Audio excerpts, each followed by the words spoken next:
baik, pada kasus kedua ini posisi saya, selaku Ibu Desi menjadi koci dan posisi Ibu Ulam, selaku coach ya pada kasus kedua. Kita mulai saja Bu Ulam, baik silakan Bu Ulam mulai. Oke, selamat siang Ibu. Selamat siang juga Ibu Ulam. Oke, bagaimana kabarnya Ibu hari ini? Alhamdulillah baik, terima kasih. Ibu bagaimana kabarnya hari ini? Saya juga baik Ibu, terima kasih. Saya dengar nih ada yang ingin Bu Desi sampaikan nih pada saat ini. Apa yang ingin Ibu sampaikan? Kira-kira apa nih maksud dan tujuan pertemuan kita kali ini? Saya ingin berdiskusi Bu ya, sambil curhatlah kita, terkait dengan proses pembelajaran di dalam kelas. Karena saya mengajar di kelas 7, saya merasa kesulitan dalam mengajar di anak-anak kelas 7 tersebut. Karena saya sudah melakukan asesmen awal di kelas tersebut, asesmen diagnostik, dan di situ saya menemukan permasalahan. Permasalahan yang saya hadapi adalah terkait hitungan dasar. Nah, hitungan dasar ini kan, adanya di mereka sudah sebelumnya memang sudah dapat di matematika dasar yang dimiliki, dan itu secara hitungan dasar itu mereka masih sangat rendah, Bu. Nah, ini yang saya ingin sampaikan, ke Ibu, seperti itu. Oke, jadi ini terkait dengan proses pembelajaran Ibu di kelas ya, di mana Ibu merasa bahwa tingkat pemahaman dalam operasi bilangan murid Ibu di kelas itu masih sangat rendah. Kira-kira nih, output apa yang ingin dihasilkan dari diskusi kita pada hari ini, Bu Des? Eee, Begini, Bu, ya, saya ingin mendapatkan Mhm. pencerahan dan solusi, untuk permasalahan saya, Bu. Saya ingin melakukan perubahan perbaikan demi kelancaran proses pembelajaran saya di dalam kelas. Mana tahu Ibu punya pengalaman, kita saling sharing, saling berbagi, jadi saya bisa menemukan solusi tersebut, hingga perbaikan dalam pembelajaran saya ke depan. Demikian, Bu. Oke, jadi kita sepakat ya Bu bahwa diskusi kita kali ini itu membahas tentang permasalahan yang terkait dengan proses pembelajaran di kelas dan ingin mencari solusi untuk permasalahan tersebut. Menurut Ibu nih, kenapa hal ini perlu kita diskusikan Bu? Karena menurut saya hal ini Hmm, penting. Hal ini penting, karena saya butuh ide atau masukan dari permasalahan yang saya hadapi hingga terselesaikan. Karena murid-murid, pada saat pembelajaran saya di dalam kelas, operasi hitungan dan, hitungan dasar itu, mereka masih memiliki, eee, minat yang sangat rendah dan juga memperlancar, eee, nanti kan ketika kita saling sharing seperti ini, saya menemukan solusinya, pembelajaran saya di dalam kelas juga lebih mudah dalam proses pembelajaran, terutama saya dalam mengajar IPA, Bu, ya, di dalam kelas. Eee, oke. gitu. Ada lagi Bu Des? Menurut Ibu, apa kira-kira ukuran keberhasilannya nih Bu? Menurut saya, Bu, ya, ukuran keberhasilan, eee, untuk pembelajaran saya di dalam kelas itu yang saya pahami, yang pertama mungkin menyelesaikan soal, menggunakan Mhm, operasi hitungan, mhm. murid saya termotivasi untuk belajar mengerti betapa pentingnya hal tersebut. Oke, baik. Jadi kalau misalnya nih kita, punya skala 1 sampai 10, terus skala 1 itu adalah skala yang, paling rendah dan 10 itu yang paling bagus. Kira-kira, posisi Ibu ini berada di angka berapa? Posisi kira-kira saya berada dalam posisi 4, Bu. Posisi 4. Oke, jadi menurut Ibu, Ibu sekarang berada di posisi 4. Lalu, idealnya seperti apa, Bu? Berada di posisi berapa menurut Ibu kalau yang idealnya?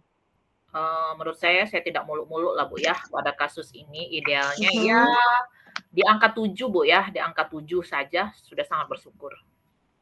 Oke, jadi, kalau menurut Ibu idealnya ada di angka 7. Kira-kira situasi dan kondisinya itu harus seperti apa? Pada kondisi ini, Bu, di mana murid sudah mengerti bagaimana cara menyelesaikan soal menggunakan, operasi Mhm. hitungan, minimal yang dasar-dasar dulu, sesegera mungkinlah, eee, sehingga diterapkan baik dalam kegiatan pembelajaran saya di dalam kelas, sehingga, mereka juga tidak tertinggal jauh, seperti itu. Oke, baik. Jadi tadi Ibu bilang bahwa idealnya itu cukup di angka 7 saja. Kenapa Ibu tidak memilih angka 10? Apa yang masih kurang untuk, mencapai hal tersebut? Apa ya, ya dari hal itu Bu ya, kita perlu menyiapkan, pertama model pembelajaran yang tepat bagi, Mhm. peserta didik ini bagaimana kita di dalam kelas, ya, menyediakan media pembelajaran yang, kita gunakan bervariasi. Mmm. Misalnya cepat, tepat dalam aritmatika, ya, jadi anak juga bermain di situ dan mereka juga dapat ilmu belajar di situ, seperti itu. Oke, baik. Jadi berusaha untuk membuat kelas itu lebih nyaman ya, Bu, ya, dengan menyisipkan permainan. Jadi, menurut Ibu nih, faktor yang bisa mendukung kondisi ideal, tersebut dapat terwujud itu seperti apa? Faktor yang mendukung itu, ya seperti ini Bu ya, pada saat di dalam kelas itu mereka, kayak adanya ini Bu ya, buat nyaman kelas itu seperti adanya ice breaking, seperti itu dan, eee, kita buat suasana kelas itu terlihat nyaman lah sama mereka. Dan pendampingan juga sih sebenarnya Bu, ke peserta didik ini. Dan saya ingin juga, apa ya, memberikan pembelajaran itu secara kreatif, seperti itu. Oke, jadi, ada dukungan di situ berarti ada faktor guru di situ ya, Bu Des, ya, terus Iya, ada faktor siswanya juga, apakah ada yang lainnya, Bu Des? eee, mungkin itu saja Bu yang dapat saya sampaikan. Oke, apakah sebelumnya, Ibu pernah mengalami hal serupa seperti ini? Terus pada saat itu, apakah Ibu sudah, pernah menemukan solusi untuk permasalahan serupa? Pernah Bu hampir setahun, akan Mhm, tetapi membedakan yaitu prestasi murid. mhm, Yang tidak biasanya ya yang tidak biasanya, dulu itu mhm. saya rasa siswa itu masih ada tingkat kepeduliannya lah untuk, mau minat untuk belajar. Kalaupun kondisi sekarang kan karena faktor globalisasi, perkembangannya teknologi, terkait dengan game online, sosial media ini kan frekuensi mengerjakan tugas Mhm, dan soal-soal itu semakin menurun. Anak-anak tingkat kefokusannya sudah, ke mana seperti itu, ke mana-mana. Nah oke, jadi, dalam posisi ini saya sebagai guru butuh butuh juga kefokusan untuk mendampingi murid, demikian, Bu. oke, berdasarkan pengalaman tersebut nih, Bu, kesimpulan apa yang Ibu bisa dapatkan? Eee, untuk mendorong keberhasilan murid ini, Bu, ya, dalam pembelajaran di dalam kelas, perlu adanya motivasi motivasi dalam diri saya dulu yang pertama. Terus saya akan juga memberikan Mhm. motivasi juga kepada murid, berikan semangat buat mereka belajar dan juga saya akan pendampingan buat mereka, baik terkait di dalam pembelajaran di kelas, seperti itu, Bu. Oke, baik Ibu, dari pembahasan kita nih ya, dari tadi sampai saat ini, apakah ada ide yang Ibu dapatkan mungkin?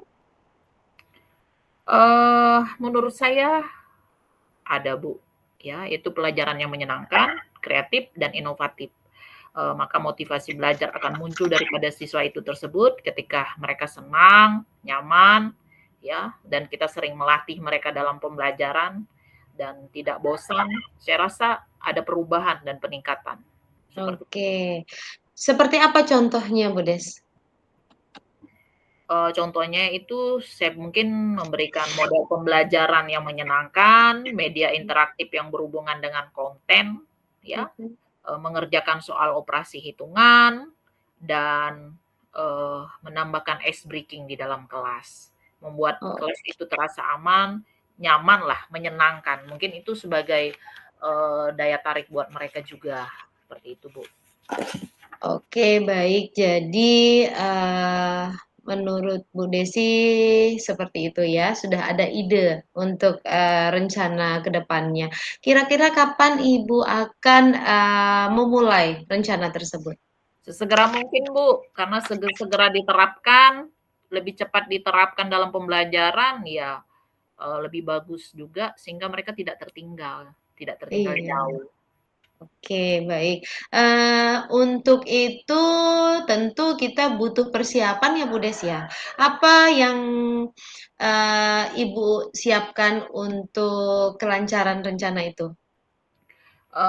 Mungkin yang pertama saya persiapkan adalah, diri dulu ya, Bu, ya. Setelah itu menyiapkan model, pembelajaran yang tepat, dilengkapi dengan menyiapkan media yang akan, digunakan, ya seperti tadi yang sudah saya jelaskan, seperti, cepat, tepat, matematika, ya. Jadi Mhm. anak seperti bermain, mereka juga tetap belajar. Oke, baik. Selanjutnya nih, Bu Des, saya pengen tahu kira-kira siapa yang mau Ibu ajak untuk, membantu kelancaran kegiatan tersebut, untuk mensukseskan kegiatan yang sudah Bu Desi rencanakan? Eee, Tentunya rekan sejawat ya, Bu, ya, seperti Oke. guru-guru matematika, ya rekan sejawat yang satu hampir linier lah. Jadi kita saling inilah kan, Bu, saling sharing seperti itu. Oke. Kira-kira ini Bu, kegiatannya nanti seperti apa yang akan dilaksanakan? Saya ingin berkolaborasi dalam proses pembelajaran ini, terutama Bu ya, guru matematika lah Bu. Nah itu yang paling penting. Kenapa? Eee, karena, dia akan menampilkan ide-ide kreatif yang berkaitan dengan, eee, hitungan dasar ini kan dari matematika, supaya anak-anak juga makin lebih paham. Kalau anak-anak nggak tahu juga mereka boleh bertanya dengan guru matematika ini secara langsung. Mungkin itu Bu, terkait dengan kedepannya baik proses pembelajaran berkolaborasi dengan guru matematika. Oke, jadi Ibu akan melaksanakan kegiatan kolaborasi dengan guru matematika, oke. Agar kegiatan tersebut dapat berjalan lancar nih Bu Des, kira-kira, kunci suksesnya seperti apa menurut Ibu? Yaitu tentunya dukungan, ya dalam hal ini, kita butuh dukungan dari semua pihak, pasti akan sangat membantu terlaksananya kegiatan ini. Dukungan, motivasi dari semua pihak, yaitu seperti teman sejawat, ya rekan-rekan, sesama guru lah, supaya kita saling memberikan motivasi. Seperti itu, Bu. Oke, baik. Jadi, kalau untuk saya ini Bu, mungkin ada yang bisa saya bantu untuk mensukseskan kegiatan tersebut? Jangan bosan-bosan, Bu, ya, menjadi tempat teman curhat saya. Karena selalu memberikan motivasi ke saya, berkolaborasi, menyelesaikan kendala yang saya hadapi ke depannya. Makanya saya sharing sama Ibu, mana tahu kan kita, punya pengalaman dan kita saling berbagi dalam hal ini. Saya juga butuh yang namanya motivasi, ya seperti itu, Bu. Makanya saya diskusikan curhat ini ke Ibu, seperti itu. Oke, baik. Seperti apa komitmen Ibu nih terkait dengan rencana tersebut? Saya harus bertanggung jawab dan konsisten dalam melakukan rencana yang sudah saya buat dan saya akan menerapkan ide ini, apa yang sudah saya dapatkan. Saya akan menerapkan itu di dalam pembelajaran di dalam kelas. Demikian, Bu. Oke, senang sekali mendengar, rencana yang sudah Bu Desi buat. Jadi saya jadi kepo untuk menunggu informasi selanjutnya ya, Bu, ya. Sampai saat ini bagaimana perasaan Ibu sekarang setelah kita berdiskusi? Saya sedikit lega, Bu, ya. Saya sedikit lega, tercerahkan dengan, diskusi yang sudah kita lakukan ini. Saya juga sangat senang sekali, terima kasih kepada Bu Ulam sudah, mendengarkan apa yang sudah saya sampaikan. Setidaknya, mengurangi rasa, beban beban saya dalam mengajar di kelas 7 ini, seperti itu, Bu. Oke, saya juga senang sekali bisa ngobrol sama Ibu siang hari ini. Saya tunggu nih kabar baiknya ya, Bu, ya. Mudah-mudahan nanti kita bisa ngobrol lagi di lain waktu. Semangat kembali mengajar. Selamat siang, Bu Desi. Selamat siang juga, Bu Ulam, terima kasih.